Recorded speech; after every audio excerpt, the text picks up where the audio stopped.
Judith Blacklock and I've got a flower school in London. I've written 11 best-selling books. I'm the editor of a wonderful magazine called The Flower Ranger. I believe I can teach anyone. All you need is a love, a passion for flowers, and I can teach you the rest. I'm going to show you how to make a hanging wreath of dried flowers. For this, you need a nice wreath frame. This is a woody one.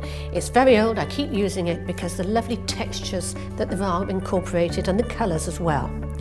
I'm also going to be hanging it by using this, which is Oasis bind wire, which is raffia covered wire. But don't worry if you don't have it, just use some garden twine. So I'm taking a length of this, which I've already done, and I've just wrapped it round, and then I'm going to twist the two ends together. Raffia covered wire, very, very simple, but it's very secure. And then it's ready to go. It's all for when you finish your wreath and you find that you haven't made a tie, and it's that much more difficult. I've dried some hydrangea. Now this is dried beautifully. I'm going to be using lavender. Lavender you buy in bunches like this, and I've divided them up, cut them short and made little bundles like this.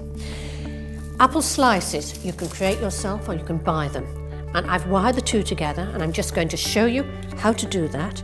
You take a stub wire like this, not too strong one or it'll tear the flesh, and you place it through. I like to use two together to give them a little bit more strength. Take them about halfway through, bring down and twist one round the other. Try and do it as close to the skin as you possibly can. And then with the wire cutters, you just shorten the stalk so it can work well. And lastly, I'm going to be using cinnamon sticks that are bound together with wire and covered the wire with a little bit of raffia.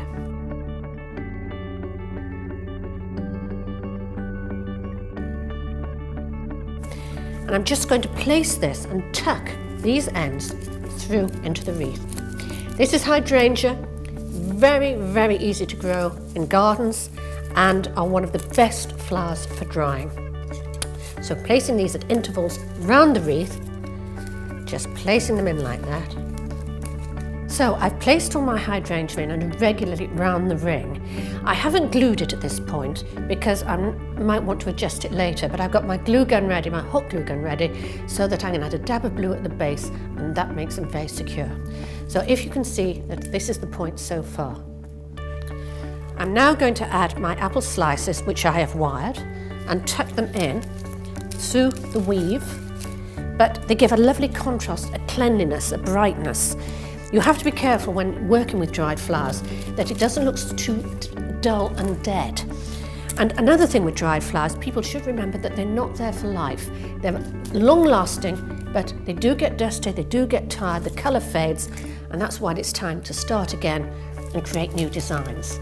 So there we are. I've interspersed 4, I prefer 5, because you see the 4 placements creates a square. I like to use 5, and that then takes the eye round in a circle. So one last placement just in there. Now, I've then got my little bundles of lavender, which I've taken from here.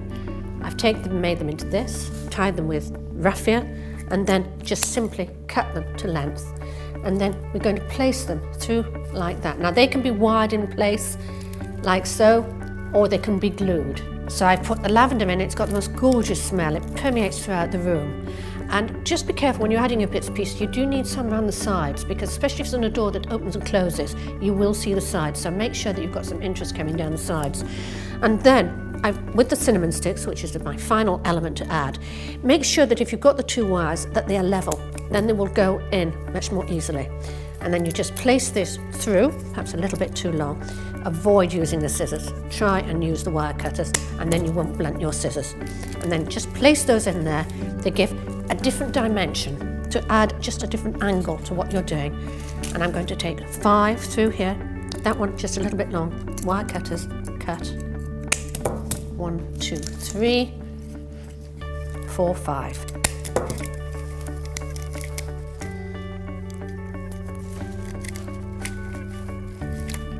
A bit first.